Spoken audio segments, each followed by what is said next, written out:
Hey guys, I'm making this video to talk about some of the concepts related to your previous discussion and also to your projects as you're putting them together, and then also looking into the next step into building your projects. So I think discussion one was pretty good. You guys clearly got a good refresher of the basics of the theory of evolution.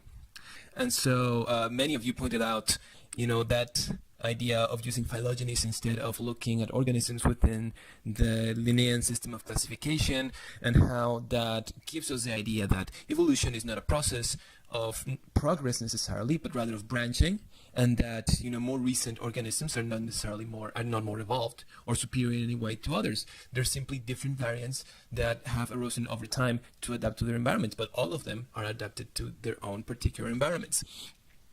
So I thought it was very interesting that many of you talked about that. And I thought it would be a good idea to give a general definition of evolution. And this is taken from one of the resources you looked at, that from the Museum of Paleontology. Evolution is a process by which modern organisms have descended from ancient ancestors. Now, I'll say my favorite definition of evolution, and this is in particular for microevolution, is looking at it as a change in allele frequencies in a population over time. Just kind of reminding us that the change in evolution is actually change in the frequencies of genes, right? And that the right level to think about it is in populations. We might see other changes in the way that organisms look or they behave, but they don't necessarily are evolution in the biological sense. For example, there's cultural evolution, right? Where we see changes in behavior and not so much change in the genes. Now, as you guys pointed out, the source of variation for all of the process of evolution is mutations, and then there are several mechanisms that actually drive evolution, drive that change in the frequencies of alleles, and that would be gene flow, which is either emigration or immigration. There's also genetic drift, and of course natural selection. Now, those are the ones that were mentioned in the readings, and I thought it would be a good idea to bring one other aspect that it's still pretty much under debate, but there's good evidence for it, another mechanism, and so I'll explain it right now. So what we call genetic hitchhiking. So as you know, the genes are actually physical locations in chromosomes. They're portions of the DNA inside a chromosome, and there's a process when gametes, when sexual cells are being produced, in which the chromosomes undergo recombination or crossing over, right? They exchange parts with each other. And what that does essentially is shuffling genes around between chromosomes so that the new combinations that go into the reproductive cells can have different sets of genes.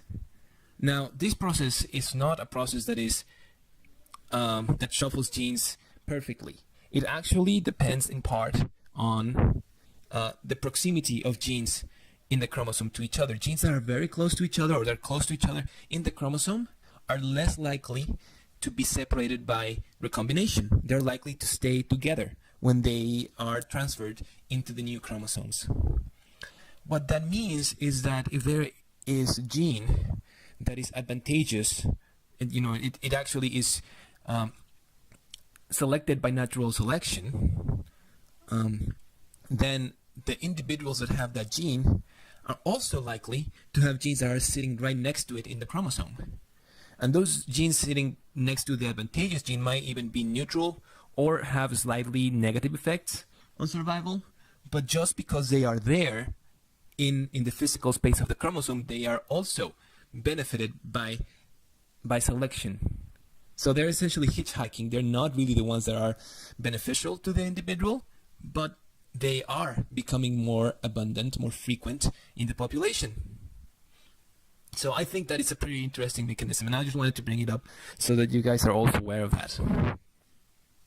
Another thing that I wanted to bring up is the definition of adaptation, because it's coming up in our conversations about your projects and so on, and it's important to specify that just like the word theory, the word adaptation has a different meaning in everyday speech than it does in scientific language. When we're talking about it in the context of biology, an adaptation is a heritable trait that increases the fitness of an individual. The important word here is heritable. Adaptations are something that comes from the genetic composition of individuals. Sometimes we see individuals, organisms, that change in order to survive in a new environment, right? For example, if you were to go to a place that is higher in elevation, you would start producing a larger number of red blood cells over time, so that you will be able to survive there. Now, if we're just talking about it, we could say, having an informal conversation, you could say, oh, you became adapted to that. But strictly speaking, that's not an adaptation in the biological sense. You're just becoming acclimatized.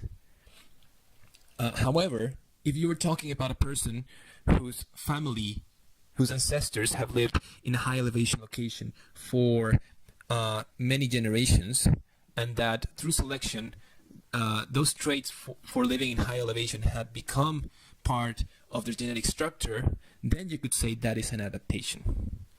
So it's important to make that distinction, because they're clearly not the same thing. Now, one other thing to mention about this is that the flexibility to change between, to change when the environment requires it, right? The capacity, for example, to change from having less red blood cells to more red blood cells, that plasticity is actually an adaptation. It's a trait that benefits the individual's fitness.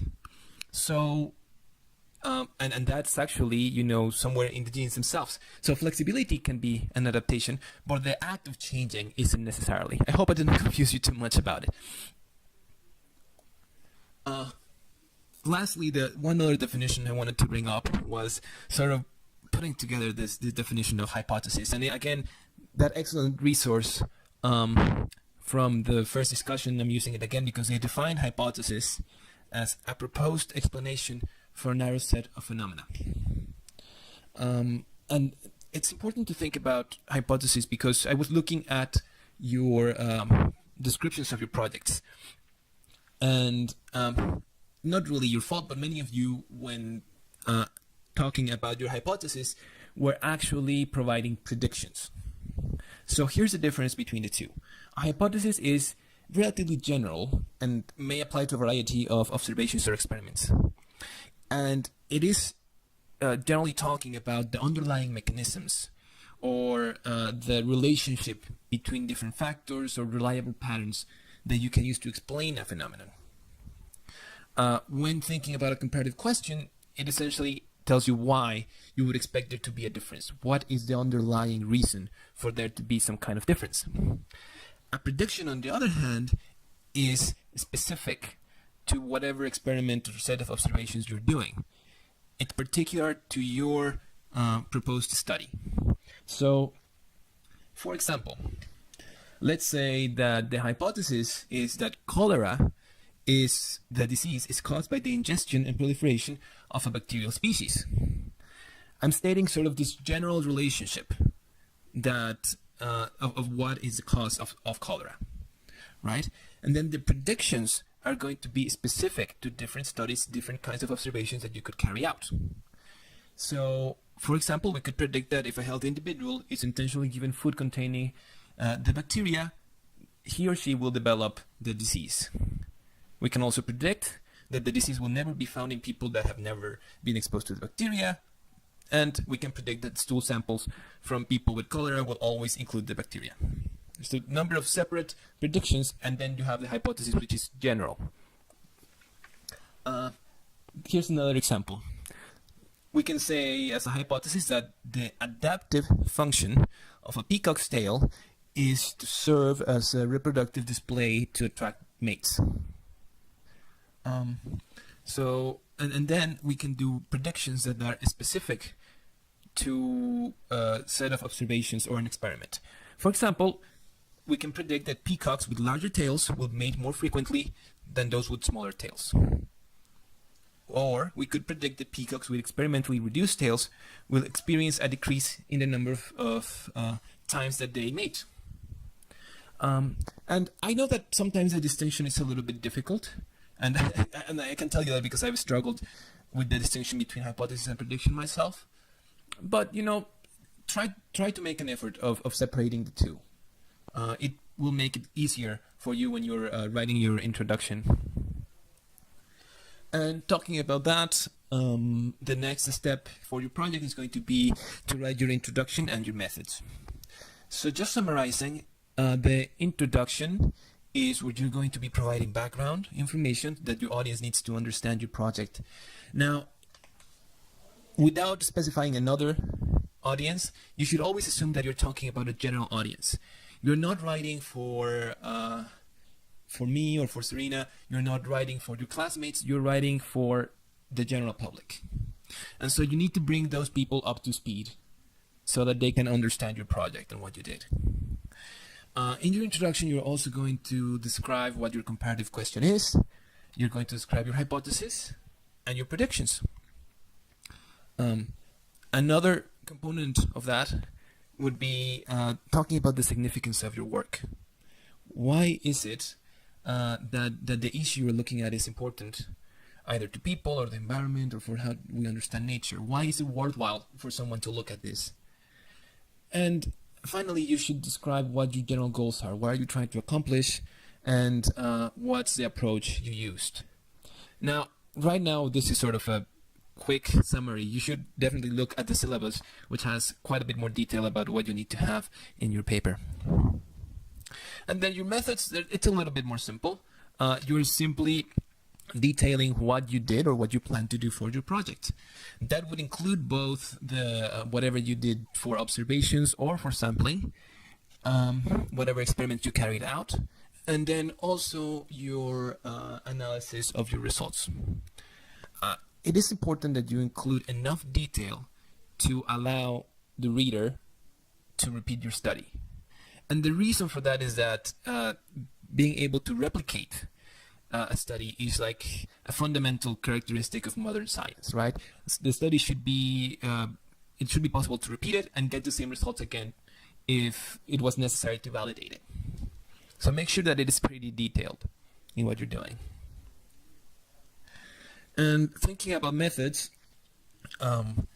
you might already be thinking about your analysis methodology.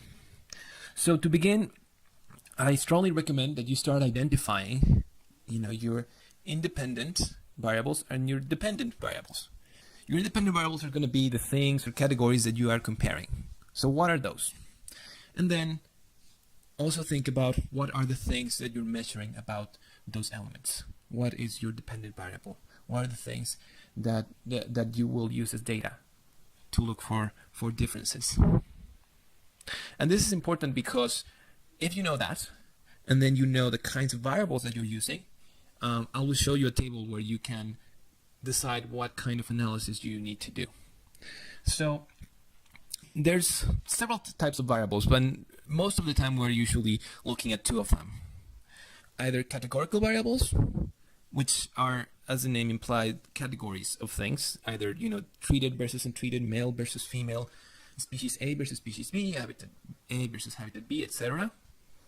And then there's numerical variables, which might be measurements that you take, number of species, or number of observations, essentially something that is represented by a number. Once you know that, and once you know which is your independent and dependent variable, you can look at this table that I put together. And it's a relatively small table. There's a lot more, many more kinds of analysis, but this usually works for most of the things that we would be doing. And you can look at this table and figure out what kind of analysis you need to do. And I know that this is not necessarily straightforward, and of course I'll be happy to help you think a bit more about this, or figure out which kind of test you need to do and how to organize your data. But this is a start. And I'll be posting this table to the workshop also next to this video as an attachment. And with that, I'll just say thanks for watching. This video already went too long, but I certainly hope it was helpful. And as always, I'll be happy to answer your questions.